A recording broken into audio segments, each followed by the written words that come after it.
अस्सलाम वालेकुम जी सर। तो अब मैं फ़्री हुआ हूँ और बाकी अल्हम्दुलिल्लाह रिकमेंड हो गया था मैं इंटरव्यू के लिए। और बस बेसिक बेसिक ही था, सब बहुत ज़्यादा कुछ ऐसा नहीं था। बाकी आप स्टूडेंट्स को बोल दें कि वो न्यूट्रल रहें और बस जो अपना आप है ना वही दिखाना है, ज़्यादा कोई एग्जैजरेशन चीज़ों को देने की ज़रूरत नहीं है। बाकी वो मेनली आपसे आपकी हॉबीज़ के बारे में पूछेंगे और जो आपने फॉर्म मतलब फ़िल किया होता है ना, ज़्यादातर इंटरव्यू उसी में से होता है। और बाकी वो इस किस्म के थोड़े से सवाल आजकल पूछ रहे हैं। जिस तरह उन्होंने मुझसे सवाल पूछा, अगर हम आपको मतलब बहुत सारे पैसे दें। और हाँ, दूसरी बात ये कि इंटरव्यू पूरा थ्रू आउट इंग्लिश बोलनी है आपने, उर्दू बिल्कुल यूज़ नहीं करनी है। जो सब कह रहे हैं ना कि आप उर्दू भी बोल सकते हो, इंग्लिश भी बोल सकते हो, तो इसका बिल्कुल फ़ायदा नहीं है। क्योंकि कुछ बच्चे उर्दू बोल रहे थे तो वो उनको दरमियान में खुद ही टोक देते हैं। वो कहते हैं नहीं, आप उर्दू में नहीं, आप इंग्लिश में ही बात करो। और बाकी मैं आपको वॉइस नोट में अपना इंटरव्यू बताता हूँ पूरा, उसमें क्या हुआ था। तो सर मैं जैसे ही मतलब रूम में एंटर हुआ था ना, तो वो कुछ खा रहे थे, मतलब खाना वगैरह खा रहे थे। तो मैं उनकी सीट के पास जाके खड़ा हो गया। मैंने उनको इंटरप्ट नहीं किया, मैंने बस आके सलाम कर दिया और साइड पे मैं खड़ा था। तो जब वो खा रहे थे तो मैंने उनसे परमिशन नहीं मांगी। मैंने कहा शायद ये डिसरिस्पेक्टफुल हो सकता है। तो मैंने तकरीबन 30 सेकंड के लिए वेट किया और उन्होंने भी कोई बात नहीं की, ना मैंने की। फिर कहते यू कैन सिट, तो मैं वहाँ बैठ गया। फिर मैंने अपनी टाई वगैरह सेट की, अपने मतलब पोस्चर जो था अपना बिल्कुल सही कर लिया। तो वो फिर कहते ओके नाउ इंट्रोड्यूस योरसेल्फ। तो मैं अपना इंट्रोडक्शन जब दे रहा था तो उन्होंने मुझे दरमियान में ही टोक दिया। कहते कि tell me something about your father's profession. फिर मैंने अपने फादर के प्रोफेशन के बारे में बताया। फिर कहते हैं कि जहाँ से हमने आपको टोके ना वहीं से अपना इंट्रोडक्शन स्टार्ट करो। मैंने फिर जहाँ से रुका था मुझे याद था, मैंने वहीं से फिर अपना इंट्रोडक्शन स्टार्ट किया। फिर जैसे मेरा इंट्रोडक्शन मतलब ख़त्म हुआ तो उसके बाद वो कहते हैं tell me something about your hobby. तो मेरी हॉबी थी कलेक्टिंग परफ्यूम्स। तो मैंने उसको कहा सर आई कलेक्ट परफ्यूम्स। कहता है it's such a unique hobby. फिर बाद में वो मुझसे सवाल करते हैं कि आप तो एक स्टूडेंट हो, तो हाउ डू यू मैनेज कि आप मतलब इतने महंगे परफ्यूम्स लेना किस तरह मैनेज करते हो। मैंने फिर उसको डिटेल वगैरह बता दी। खैर फिर इस टाइप के सवाल कर रहे थे। फिर कहते हैं कि अगर हम आपको मतलब बहुत सारे पैसे दें तो आप उनका क्या करोगे। तो कोई और लड़का हो तो ये कहता है मैं चैरिटी करूँगा, ये करूँगा, वो करूँगा। उनको इस टाइप के जवाब नहीं चाहिए, जो आप नेचुरल हो ना, आपने अपना आप दिखाना है। तो मेरी BMW मेरी फेवरेट कार है। मैंने कहा सर आई बाय BWM। तो वो सारे हंसने लग गए, वहीं पे पैनल सारा हंसने लग गया मेरे इस जवाब से। तो बस फिर बात डिस्कशन वगैरह चलती रही। मेरा इंटरव्यू तकरीबन 20 से 25 मिनट के दरमियान लास्ट किया था, जिसमें काफ़ी ह्यूमर भी था। हमने काफ़ी इन्जॉय भी किया। बस मेरा जो अपना आप था ना, मैंने उनको वही दिखाया।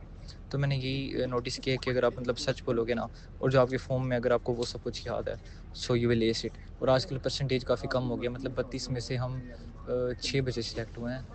और KPK वालों को मेरे ख्याल में थोड़ी सी फेवर मिल रही है। और आज जिस तरह आप बता रहे हैं 12 सिलेक्ट हुए, लेकिन हम पंजाब वाला में अब बहुत कम इसकी रेश हो गई सिलेक्शन की। बस ये है, बाकी मार्क्स वगैरह बिल्कुल मैटर नहीं करते। उसके अलावा आपने उनको जस्टिफिकेशन देनी है। अगर आपको ये वो कहते हैं ना, आपसे ये लाजमी सवाल होगा कि आपका MD कैट में इस साल मेरिट बन रहा है या नहीं बन रहा। तो अगर आपको बन रहा है तो बोल दो, बन रहा है, नहीं बन रहा तो स्ट्रेट फॉरवर्ड कहो कि नहीं बन रहा। आपको ज़्यादा उनको यूँ कहने की ज़रूरत नहीं है। तो आप बच्चों को लाजमी गाइड करना सर। बाकी थैंक यू सो मच, आपकी गाइडेंस का भी शुक्रिया। And I am very thankful to you sir, thank you so much. बाकी मज़ीद आपको अगर कुछ पूछना हो तो then let me know sir, I am free now. Sir मैंने गौर ये किया कि जो बच्चे AI से ChatGPT से जो जवाब रटे रटाई याद करके आ जाते हैं ना, उनको इससे वो उनका इतना एक्सपीरियंस है तो उनको साफ साफ पता चल जाता है इतने मुश्किल वर्ड्स का यूज़ करना। अब फॉर एग्जांपल कोई लड़का शुरू में इतने मुश्किल वर्ड्स इस्तेमाल कर लेता है, एस्टोनिश्ड, ये वो, भाई उनको फुल इम्प्रेस करने के लिए उनको ये चीज़ बिल्कुल फैसिनेट नहीं करती। उनको इतना एक्सपीरियंस है पड़ा, उनको सब कुछ पता होता है कौन बन रहा है, कौन नेचुरल है, क्या चीज़ है। तो बस आपको अपना आप शो करना है, सिंप्लिसिटी जितनी हो ना इंसान के अंदर। उनको एक बस सिंपल सा लड़का चाहिए। ये सारी एग्जैजरेशन दी हुई है कि बहुत कोई एक्स्ट्रा ऑर्डिनरी लड़का हो, उसमें ऐसी क्वालिटीज़ हों, वैसी क्वालिटीज़ हों। बस अपनी सिंप्लिसिटी आपने दिखानी है और जितना नेचुरल हो सके बस उतना नेचुरल रहना है। मैं तो through out interview I was just natural. और जैसे मैं नॉर्मली बात करता हूँ इसी तरह मैं बात करता रहा।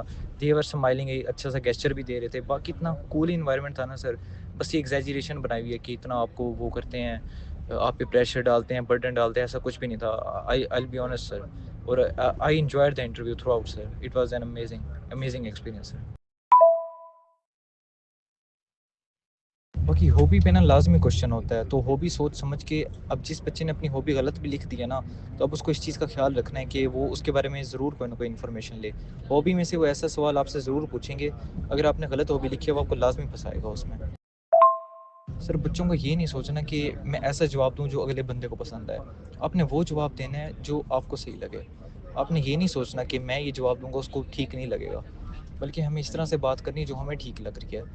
अगर हम उनके दिमाग में घुसने की कोशिश करेंगे ना कि क्या उनको ठीक लग रहा है मैं वो बोलूँ, तो फेलियर के चांसेस बहुत ज़्यादा हैं। बाकी मैं आपको कल पूरी लिस्ट बताऊंगा कि मुझसे क्या सवाल हुए, क्योंकि मेरा इंटरव्यू सर दूसरा ये कि बच्चे माइंड में ये बात रखें कि जब कोई बच्चे इंटरव्यू दे के आ रहा होता है ना, तो उससे ये सवाल ना पूछा करें कि आपसे पूछा क्या है। तो बच्चे की जो अपनी तैयारी है ना, वो आपकी सबसे बेस्ट तैयारी है। तो आपको किसी से पूछने की ज़रूरत नहीं है आप कौन सा सवाल आपसे पूछे गए, क्या किए गए। इससे बच्चे डबल माइंडेड हो जाते हैं और वो कोलैप्स करता है इंटरव्यू में जाके डेफिनेटली। तो मैंने किसी बच्चे से नहीं पूछा था, मेरा 9th नंबर था, तो मेरे से पहले जो 8 बच्चे आए थे, मैंने उनकी तरफ देखा भी नहीं था, ना ही उनसे पूछा था कि आपसे क्या सवाल किए गए, ये वो, ये बहुत मैटर करता है सर।